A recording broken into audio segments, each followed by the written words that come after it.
Welcome back. CM Siddaramaiah ಅವರು ಈಗ ಒಂದು ಹೇಳಿಕೆಯನ್ನು ಕೊಟ್ಟಿದ್ದಾರೆ. ಬಿಜೆಪಿಯವರಿಗೆ ನನ್ನ ಮೇಲೆ ಕೋಪ, ಅದಕ್ಕೋಸ್ಕರ ಈ ರೀತಿಯಾಗಿ ಎಲ್ಲ ಮಾಡ್ತಾ ಇರೋದು ಅಂತ ಹೇಳಿ ಸಿಎಂ ಸಿದ್ದರಾಮಯ್ಯವರು ಪ್ರತಿಕ್ರಿಯೆಯನ್ನು ಕೊಟ್ಟಿದ್ದಾರೆ. ಬಿಜೆಪಿ ಪಕ್ಷ ಅಸಮಾನತೆಯ ಪರವಾಗಿದೆ, ಸಮಾನತೆಯ ಪರವಾಗಿಲ್ಲ, ಅಸಮಾನತೆಯ ಪರವಾಗಿದೆ ಅದು. ಇದೇ ಕಾರಣಕ್ಕೋಸ್ಕರ ಬಿಜೆಪಿಗೆ ನನ್ನ ಮೇಲೆ ಕೋಪ, ಅಸಮಾನತೆ ವಿರುದ್ಧ ಹೋರಾಟ ಮಾಡಿದರೆ ನಾವು ಸಹಿಸೋದಿಲ್ಲ. ಬೆಂಗಳೂರಿನಲ್ಲಿ ಸಿದ್ದರಾಮಯ್ಯ ಬಿಗ್ ಬಾಂಬ್ ಅನ್ನು ಸಿಡಿಸಿದ್ದಾರೆ. ಕೇಳಿ ಏನು ಮಾತಾಡಿದ್ದಾರೆ ಅಂತ. ಹಾಗೆ ಕಾಂಗ್ರೆಸ್ ಯಾವಾಗಲೂ ಕೂಡ ಸಮಾಜದಲ್ಲಿ ಬದಲಾವಣೆಯನ್ನು ಬಯಸಿರ್ತಕ್ಕಂಥ ಪಕ್ಷ. ಅಸಮಾನತೆ ಹೋಗ್ಬೇಕು. ಈಗಲೂ ನಾವು ಕಾಂಗ್ರೆಸ್ನವರು ಅಸಮಾನತೆಯ ವಿರುದ್ಧ ಹೋರಾಟವನ್ನು ಮಾಡ್ತಾ ಇದ್ದೀವಿ. ಅದಕ್ಕೆ ಬಿಜೆಪಿಯವರು ಸಹಿಸೋಕ್ಕಾಗಲ್ಲ. ಅಸಮಾನತೆ ವಿರುದ್ಧ ಕಾಂಗ್ರೆಸ್ನವರು ಹೋರಾಟ ಮಾಡ್ತಾರೆ ಅಂತೇಳಿ ಆಗಲ್ಲ. ನನ್ನ ಮೇಲೆ ಕೋಪ ಅಂತಂದರೆ ನಾನು ಅಸಮಾನತೆ ವಿರುದ್ಧ ಕಾರ್ಯಕ್ರಮಗಳನ್ನು ಮಾಡ್ತೀನಲ್ಲ, ಅದಕ್ಕೆ ಕೋಪ ಅವರಿಗೆ. ಈಗ ನಾವು ಗ್ಯಾರಂಟಿಗಳನ್ನು ಎಲ್ಲ ಜಾರಿ ಮಾಡಿಬಿಟ್ಟಿದ್ದೀವಲ್ಲ, ಸಹಿಸ್ಕೊಳಕ್ಕಲ್ಲ. ಒಟ್ಟೂರಿಯಿಂದ ಮಾಡಬಾರ್ದದೆಲ್ಲ ಮಾಡ್ತಾ ಇದ್ದಾರೆ. ಸೊ ನಾನು ಅದನ್ನೆಲ್ಲ ನಮ್ಮ ಮೇಲೆ ಏನು ಸುಳ್ಳು ಆರೋಪಗಳು ಮಾಡ್ತಾರೆ ಅವೆಲ್ಲ ಈಗ ಪ್ರಸ್ತಾಪ ಮಾಡೋಕ್ಕೆ ಹೋಗಲ್ಲ. ಹಾಗೆ ಕಾಂಗ್ರೆಸ್ ಯಾವಾಗಲೂ ಕೂಡ ಸಮಾಜದಲ್ಲಿ ಬದಲಾವಣೆಯನ್ನು ಬಯಸಿರ್ತಕ್ಕಂಥ ಪಕ್ಷ. ಅಸಮಾನತೆ ಹೋಗ್ಬೇಕು. ಈಗಲೂ ನಾವು ಕಾಂಗ್ರೆಸ್ನವರು ಅಸಮಾನತೆಯ ವಿರುದ್ಧ ಹೋರಾಟವನ್ನು ಮಾಡ್ತಾ ಇದ್ದೀವಿ. ಅದಕ್ಕೆ ಬಿಜೆಪಿಯವರು ಸಹಿಸೋಕ್ಕಾಗಲ್ಲ. ಅಸಮಾನತೆ ವಿರುದ್ಧ ಕಾಂಗ್ರೆಸ್ನವರು ಹೋರಾಟ ಮಾಡ್ತಾರೆ ಅಂತೇಳಿ ಆಗಲ್ಲ. ನನ್ನ ಮೇಲೆ ಕೋಪ ಅಂತಂದರೆ ನಾನು ಅಸಮಾನತೆ ವಿರುದ್ಧ ಕಾರ್ಯಕ್ರಮಗಳನ್ನು ಮಾಡ್ತೀನಲ್ಲ, ಅದಕ್ಕೆ ಕೋಪ ಅವರಿಗೆ. ಈಗ ನಾವು ಗ್ಯಾರಂಟಿಗಳನ್ನು ಎಲ್ಲ ಜಾರಿ ಮಾಡಿಬಿಟ್ಟಿದ್ದೀವಲ್ಲ, ಸಹಿಸ್ಕೊಳಕ್ಕಲ್ಲ. ಒಟ್ಟೂರಿ ಮಂಗಳೂರಿನಲ್ಲಿ ನಿನ್ನೆ ಪ್ರತಿಭಟನೆ ಮಾಡುವಂಥ ಸಂದರ್ಭದಲ್ಲಿ, ರಿಪಬ್ಲಿಕ್ ಕನ್ನಡದ ಜೊತೆ ಮಾತನಾಡುವಂಥ ಸಂದರ್ಭದಲ್ಲಿ ಐವಾನ್ ಡಿಸೋಜಾ ಅವರು ಕೊಟ್ಟಂಥ ಹೇಳಿಕೆ ವಿಚಾರವಾಗಿ ಬಿಜೆಪಿ ನಾಯಕರು ಈಗ ಆಕ್ರೋಶವನ್ನು ವ್ಯಕ್ತಪಡಿಸ್ತಾ ಇದ್ದಾರೆ. ತತ್ಕ್ಷಣವೇ MLC ಸ್ಥಾನಕ್ಕೆ ರಾಜೀನಾಮೆಯನ್ನು ಕೊಡಬೇಕು ಅಂತೇಳಿ ಪಟ್ಟು ಹಿಡಿದಿದ್ದಾರೆ. ಪಾಕಿಸ್ತಾನದೊಂದಿಗೆ ಐವಾನ್ ಡಿಸೋಜಾ ಅವರಿಗೆ ನಂಟಿರಬಹುದು ಅಂತ, ಈ ಬಗ್ಗೆ ಅನುಮಾನವಿದೆ ಅಂತೇಳಿ ಗೋವಿಂದ ಕಾರಜೋಳ ಅವರು ಹೇಳಿಕೆಯನ್ನು ಕೊಟ್ಟಿದ್ದಾರೆ. ಅವರನ್ನು ದೇಶ ವಿರೋಧಿ ಅಂತ ಗುರುತಿಸಬೇಕು, MLC ಸ್ಥಾನದಿಂದ ವಜಾಗೊಳಿಸಬೇಕು ಅಂತೇಳಿ ಗೋವಿಂದ ಕಾರಜೋಳ ಅವರು ಈಗ ಆಗ್ರಹಿಸಿದ್ದಾರೆ. ಏನು ಮಾತಾಡಿದ್ದಾರೆ ಕೇಳಿ.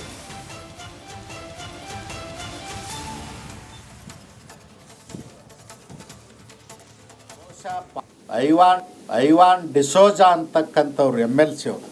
ಬಾಂಗ್ಲಾದ ಪರಿಸ್ಥಿತಿ ಕರ್ನಾಟಕದಲ್ಲಿಯೂ ಬರ್ತದೆ. ರಾಜ್ಯಪಾಲರ ರಾಜಭವನಕ್ಕೆ ನುಗ್ಗಿ ಅವರು ತೊಂದರೆ ಮಾಡ್ತೀವಿ ಅಂತ ಹೇಳಿದಾರಲ್ಲ, ನನಗೆ ಸಂಶಯ ಬರ್ಲಿಕ್ಕತ್ತದ. ನನಗೇನು ಸಂಶಯ ಬರ್ಲಿಕ್ಕತ್ತದ ಅಂದ್ರೆ, ಐವಾನ್ ಡಿಸೋಜಾ ಅವ್ರಿಗೆ ಬಹುಶಃ ಪಾಕಿಸ್ತಾನದ ಉಗ್ರಗಾಮಿಗಳ ನಂಟದ ಏನು ಅಂತೇಳಿ. ಬಾಂಗ್ಲಾದೇಶದಲ್ಲಿ ಪಾಕಿಸ್ತಾನ ಉಗ್ರಗಾಮಿಗಳ ಕೈವಾಡದಿಂದ ಆಗಿದೆ ಅಂಥೇಳಿ ಅನೇಕ ಮಾಧ್ಯಮಗಳಲ್ಲಿ ನಾನು ನೋಡಿದ್ದೀನಿ, ಆರೋಪ ಇದೆ. ಅದಕ್ಕೆ ನನಗೆ ಸಂಶಯ ಬರ್ತದ, ಐವಾನ್ ಡಿಸೋಜಾ ಅವ್ರಿಗೆ ಪಾಕಿಸ್ತಾನದ ಉಗ್ರ ನಂಟದ ಅಂತಕ್ಕಂಥ ಸಂಶಯ ಬರ್ತಾ ಇದೆ. ಅವ್ರ ಮೇಲೆ ಕೂಡಲೇ ಕಾನೂನಿನ ಕ್ರಮ ತಗೊಳ್ಬೇಕು. ದೇಶದ್ರೋಹಿ ಅಂಥೇಳಿ ಅವ್ರಿಗೆ ಹಣೆಪಟ್ಟಿ ಕಟ್ಟಬೇಕು ಮತ್ತು ಅವ್ರನ್ನ ಏನು MLC ಸ್ಥಾನದಲ್ಲಿದ್ದಾರೆ ಅದರಿಂದ ವಜಾ ಮಾಡಿ. ವೈದ್ಯ ರೇಪಣ್ ಕೊಲೆ ಕೇಸ್ ಸಂಬಂಧ ಇಂದು ಸುಪ್ರೀಂನಲ್ಲಿ ಅರ್ಜಿ ವಿಚಾರಣೆಯನ್ನು ನಡೆಸಲಾಯಿತು. ಇದು ಕೇವಲ ಕೊಲೆ ವಿಚಾರವಲ್ಲ, ವೈದ್ಯರ ಸುರಕ್ಷಿತಕ್ಕೆ ಕಾಳಜಿ ಇಲ್ವಾ ಅಂತ ಸುಪ್ರೀಂ ಕೋರ್ಟ್ ದೀದಿ ಸರ್ಕಾರಕ್ಕೆ ಚಾಟಿ ಬೀಸಿದೆ. ಇನ್ನು ವೈದ್ಯರ ರಕ್ಷಣೆ ರಾಷ್ಟ್ರದ ಹಿತಾಸಕ್ತಿ, ವೈದ್ಯರ ರಕ್ಷಣೆಗೆ ಟಾಸ್ಕ್ ಫೋರ್ಸ್ ರಚನೆಗೆ ಸುಪ್ರೀಂ ಸೂಚಿಸಿದೆ. ಚಿತ್ರದುರ್ಗದ ರೇಣುಕಾಸ್ವಾಮಿ ಕೊಲೆ ಪ್ರಕರಣದಲ್ಲಿ ಆರೋಪಿಯಾಗಿ ದರ್ಶನ್ ಜೈಲು ಸೇರಿ 2 ತಿಂಗಳುಗಳೇ ಕಳೆದಿವೆ. ದರ್ಶನ್ ಜೈಲು ಸೇರಿದಾಗಲಿಂದಲೂ ಕೂಡ ಇಲ್ಲಿಯವರೆಗೂ ಮನೆಯೂಟಕ್ಕಾಗಿ ಅರ್ಜಿಯನ್ನ ಸಲ್ಲಿಸಿಕೊಳ್ತಾ ಬರ್ತಾ ಇದ್ದಾರೆ. ಆದರೆ ಮನೆಯೂಟದ ಭಾಗ್ಯ ಮಾತ್ರ ಸಿಗ್ತಾ ಇಲ್ಲ. ಇವತ್ತು ಮತ್ತೆ ದರ್ಶನ್ ಅರ್ಜಿಯನ್ನ ಸಲ್ಲಿಕೆ ಮಾಡಿದ್ರು, ಆದರೆ ಇಂದು ಸಹ ದಾಸನಿಗೆ ಮನೆಯೂಟದ ಭಾಗ್ಯ ಒದಗಿ ಬಂದಿಲ್ಲ. ಸೆಪ್ಟೆಂಬರ್ 5ಕ್ಕೆ ಮತ್ತೆ ಅರ್ಜಿ ವಿಚಾರಣೆಯನ್ನ ಮುಂದೂಡಿಕೆ ಮಾಡಲಾಗಿದೆ. ಮತ್ತೊಂದು ಕಡೆ ಪವಿತ್ರ ಗೌಡ ಸಹ ಚಾರ್ಜ್ ಶೀಟ್ಗೂ ಮುನ್ನ ಜಾಮೀನು ಅರ್ಜಿಯನ್ನ ಸಲ್ಲಿಸಿದ್ದಾರೆ. ಭಾರತೀಯ ನ್ಯಾಯಾಂಗ ವ್ಯವಸ್ಥೆಯಲ್ಲಿ ಹೆಣ್ಣಿಗೆ ಒಂದಷ್ಟು ಮಾನ್ಯತೆ ಇದೆ. ಕೌಟುಂಬಿಕ ಜವಾಬ್ದಾರಿ, ತಾಯಿಯಾಗಿ ಹೆಣ್ಣಿಗೆ ಒಂದಷ್ಟು ರಿಲೀಫ್ ಇದೆ. ಹೀಗಾಗಿ ಪವಿತ್ರ ಹೆಣ್ಣು ಎನ್ನುವ ಸಿಂಪತಿ ನಿರೀಕ್ಷೆಯಲ್ಲಿ ಜಾಮೀನು ಅರ್ಜಿಯನ್ನ ಸಲ್ಲಿಸಿದ್ದಾರೆ.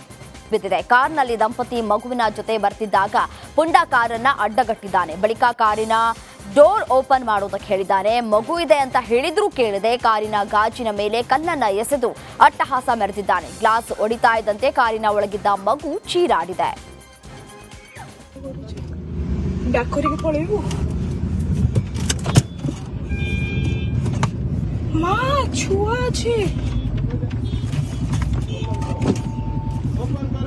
बच्चा है, बच्चा है। एक second.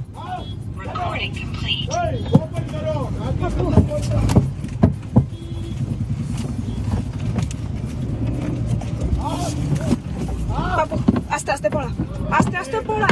Papu, aste pola. Papu, aste pola. Pola. Papu, aste pola. Papu, aste pola.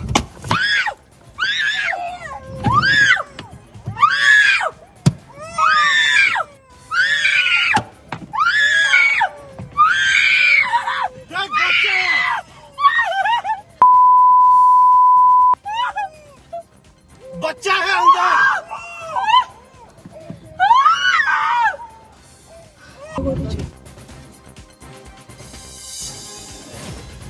ದೇವಾಲಯದ ಬೀಗ ಒಡೆದು ಹುಂಡಿ ಕದ್ದು ಎಸ್ಕೇಪ್ ಆಗಿರುವ ಘಟನೆ ಬೆಂಗಳೂರಿನ ಪ್ರಸಿದ್ಧ ಬಾಗಲಗುಂಟೆ ಮಾರಮ್ಮ ದೇವಸ್ಥಾನದಲ್ಲಿ ನಡೆದಿದೆ.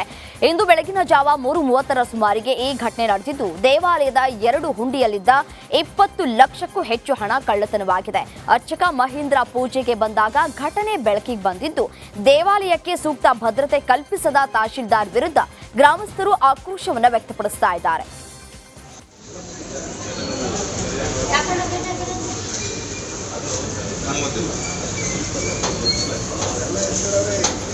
ಅವ್ರು ಹೋಗಿದಂತಾನೆ ಬರ್ರಿ, ಅದೇನ್ ಹಾಕಿದ್ರೆ ಸುಮ್ಮನೆ ಹಾಕಿದೀವಿ ನಾವಲ್ಲಿ.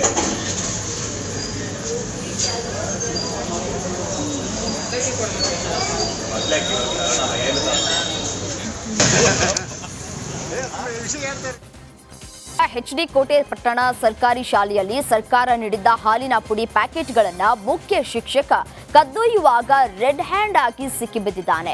HD ಕೋಟೆ ಪಟ್ಟಣದ ಸರ್ಕಾರಿ ಹಿರಿಯ ಪ್ರಾಥಮಿಕ ಬಾಲಕಿಯರ ಶಾಲೆಯ ಮುಖ್ಯ ಶಿಕ್ಷಕ ಗಣೇಶ್ ಎನ್ನುವವರು ಗ್ರಾಮಸ್ಥ ಸಿಂಗರ್ ಸಿದ್ದರಾಜು ಕೈಗೆ ಸಿಕ್ಕಿಬಿದ್ದಿದ್ದಾರೆ.